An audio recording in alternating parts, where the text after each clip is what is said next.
برطانوی وزیر اعظم کے پاس بہت سے اختیارات ہیں. He is head of the administration. وہ کیا ہے جی؟ انتظامیہ کا سربراہ ہے. He give assent to king in all matters. تمام امپورٹنٹ معاملات جو ہیں، میٹرز جو ہیں، بادشاہ کو کون کرتا ہے؟ بادشاہ کو اجازت دیتا ہے. ٹھیک ہے، اس کو سمجھاتا ہے، اس کو مشورے دیتا ہے. ٹھیک ہے،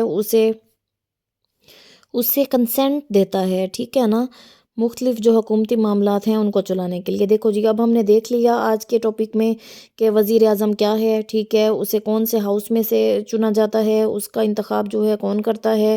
ٹھیک ہے، اور اس کے پاس پاورز کون کون سی ہیں، اب ہم نے یہ ڈسکس کرنا ہے. اچھا جی، ہمارے پاس ہے powers of British prime minister. برطانوی وزیر اعظم کے اختیارات کون کون سے ہیں. ٹھیک ہے، چند ہیں جو میں نے یہاں پر لکھ دیے ہیں، ہوپ سو آپ کو سمجھ آ جائیں گے. Cabinet leader. ٹھیک ہے، کابینہ کا سربراہ، لیڈر، رہنما. Prime minister is the leader of cabinet. Prime minister کو کیا سمجھا جاتا ہے؟ کابینہ کا لیڈر تصور کیا جاتا ہے. ہی اپوائنٹس منسٹرز آف کیبنٹ. یہ کیا کرتا ہے؟ کابینہ کے جو منسٹرز ہیں ان کی تقرری کرتا ہے، انہیں اپوائنٹ کرتا ہے. In cabinet he has dominating personality. کابینہ میں یہ ڈومینیٹنگ پرسنالٹی رکھتا ہے وزیر اعظم یعنی. اچھا جی، کیبنٹ لیڈر کے بعد سیکنڈ ہمارے پاس ہے leader of house of common. Prime minister represents cabinet in house of commons. ٹھیک ہے، ہاؤس آف کامن کی لیڈر ہے پرائم منسٹر، اور کابینہ میں ہاؤس آف کامن کو ریپریزینٹ کر رہا ہوتا ہے. ٹھیک ہے، P M coordinates all governmental departments. Prime minister تمام گورنمنٹ یعنی سرکاری جو ادارے ہیں ان میں ربط قائم کیے ہوئے ہے. ٹھیک ہے، and he is representative of his government. اور اسے کیا سمجھا جاتا ہے؟ اپنی حکومت کا نمائندہ تصور کیا جاتا ہے پرائم منسٹر کو. ٹھیک ہے، adviser to British king. Prime minister is the chief adviser to British monarch. Prime minister کیا ہے جی؟ برطانوی بادشاہ کے لیے خاص مشیر ہے یعنی مشیر اعلیٰ ہے. ٹھیک ہے، چیف ایڈوائزر کا مطلب ہے مشیر اعلیٰ. He advises king on critical matters like dissolution of parliament. ٹھیک ہے، وہ بادشاہ کو مشورے دیتا ہے بحرانی معاملات میں، نازک معاملات میں، کریٹیکل سچویشنز میں، جیسا کہ پارلیمان کی تحلیل پر مشورہ دینا. ٹھیک ہے. اچھا جی، نیکسٹ پاور ہمارے پاس ہے برٹش پرائم منسٹر کی جی، پاور آف اپوائنٹمنٹس. دیکھیں جی، اس میں تو کوئی شک نہیں ہے کہ اپوائنٹمنٹ کون کرتا ہے؟ کنگ کرتا ہے، برٹش کنگ یا کوئن. ٹھیک ہے، no doubt all important appointments made by British king اور crown but on the advice of British prime minister. لیکن بات کیا ہے جی؟ نصیحت کس کی ہوتی ہے؟ ایڈوائس کس کی ہوتی ہے؟ مشورہ کس کا ہوتا ہے؟ برٹش پرائم منسٹر کا. ٹھیک ہے، P M has power to advise following appointments. Prime minister کو اختیار ہے، ٹھیک ہے، کہ یہ جو مندرجہ ذیل اپوائنٹمنٹس جب کی جاتی ہیں تو وہ کیا کرے؟ اپنی ایڈوائس دے گا کنگ کو، برٹش کنگ کو یا برٹش کوئن کو. ٹھیک ہے، اور وہ کون کون سی اپوائنٹمنٹس ہیں جی؟ Finance minister. جب فائنینس منسٹر اپوائنٹ کیا جاتا ہے تو وہ کس کی کنسینٹ سے ہوگا اپوائنٹ؟ برٹش پرائم منسٹر کی. کنگ اپوائنٹ تو کنگ ہی کرے گا، لیکن کنسینٹ کس کی شامل ہونی چاہیے؟ برٹش پرائم منسٹر کی. فائنینس منسٹرز، دیکھیں جی، جب فائنینس منسٹر کی اپوائنٹمنٹ کی جاتی ہے تب بھی وہ برٹش پرائم منسٹر کی ایڈوائس ہونا ضروری ہے. ٹھیک ہے، پھر ہے ambassadors and diplomatic representative, civil and military officers.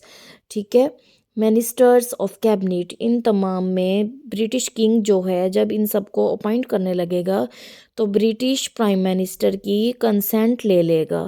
ٹھیک ہے، اس کی کنسینٹ سے اپوائنٹ کرے گا. اچھا جی، نیکسٹ ہمارے پاس پاور ہے برٹش پرائم منسٹر کی جی، نیشنل پالیسی.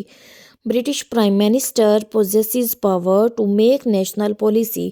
برطانوی وزیر اعظم کے پاس اختیار حاصل ہے. ٹھیک ہے، برطانوی وزیر اعظم کو اختیار حاصل ہے کہ وہ قومی پالیسیاں بناتا ہے regarding national as well as foreign affairs. ٹھیک ہے، قومی و خارجی معاملات کو، امور کو چلانے کے لیے، ان پر قابو پانے کے لیے ڈیفینیٹلی بات ہے قومی پالیسی تو بنانی پڑے گی.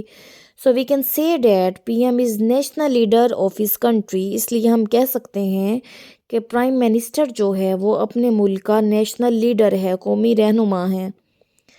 اچھا جی، نیکسٹ پاور ہمارے پاس ہے chairman of various bodies. Prime minister is chairman of different departments. Prime minister کیا ہے جی؟ مختلف محکموں کا چیئرمین ہے. ٹھیک ہے. Plays an important role to settle dispute of such government departments. اور یہ جو حکومت کے ادارے ہیں ٹھیک ہے، ان میں جب کوئی کنفلکٹ پیدا ہو جاتا ہے، کوئی تنازع آ جاتا ہے آپس میں، تنازعات کو حل کرنے کے لیے پرائم منسٹر جو ہے وہ ایک اہم کردار ادا کرتا ہے. ٹھیک ہے. اچھا جی، انہی پاورز کو ہم ایڈمنسٹریٹو پاورز بھی کہہ سکتے ہیں. ٹھیک ہے. ایڈمنسٹریٹو پاورز بھی یہی تو ہیں. ٹھیک ہے. انتظامیہ کی جو ہوتی ہیں اختیارات وہ یہی تو ہیں پی ایم کے. اچھا جی، نیکسٹ ہمارے پاس ہے control over foreign affairs. P M attends international conferences, make policies for foreign affairs. دیکھیں جی، پرائم منسٹر جو ہے، وزیر اعظم جو ہے، وہ بین الاقوامی سطح پر جو میٹنگز ہوتی ہیں، جو اجلاس ہوتے ہیں ٹھیک ہے، وہ کون کرتا ہے اٹینڈ؟ پی ایم ہی اٹینڈ کرتا ہے. اور ساتھ ہی ساتھ خارجی معاملات کو چلانے کے لیے پالیسیاں وغیرہ بھی بناتا ہے. Power of dissolution with P M consultation. ٹھیک ہے. پرائم منسٹر کی مرضی کے ساتھ، اس کی ویل کے ساتھ king can ڈیزولو house of common. King تحلیل کر سکتا ہے کس کو؟ ہاؤس آف کامن کو. اچھا جی، پھر نیکسٹ ہمارے پاس ہے settlement of government disputes. P M plays an important role to settle disputes among different government departments. Prime minister جو ہے وہ ایک اہم کردار ادا کرتا ہے. ٹھیک ہے. گورنمنٹ کے مختلف یعنی سرکاری محکموں میں جب کسی بھی قسم کا کوئی تنازع آ جاتا ہے ٹھیک ہے، مختلف قسم کے تنازعات کو حل کرنے کے لیے پرائم منسٹر جو ہے یعنی حکومتی محکموں کے درمیان جب تنازعات ہوں، ٹھیک ہے نا، سمجھ آ رہی ہے آپ کو؟ گورنمنٹ ڈسپیوٹس ہونے چاہیے. گورنمنٹ ڈپارٹمنٹ ڈیفینیٹلی بات ہے، گورنمنٹ ڈسپیوٹس کس میں ہوں گے؟ اب ایک دوسرے میں عوام میں تو نہیں ہوں گے نا. ڈیفینیٹلی بات ہے گورنمنٹ ڈپارٹمنٹس میں ہی ہوں گے نا یہ ڈسپیوٹس، یہ کنفلکٹس. تو برطانوی وزیر اعظم کیا کرتا ہے؟ حکومتی محکموں کے درمیان تنازعات کو حل کرنے کے لیے اہم کردار ادا کرتا ہے. So we can say that P M of Britain plays vital role to run the government.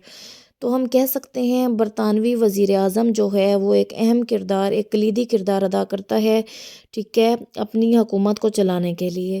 Hope so آپ کو آج کا ٹاپک سمجھ آ گیا ہوگا. ملتے ہیں ایک جلد نیو ٹاپک کے ساتھ. اللہ حافظ.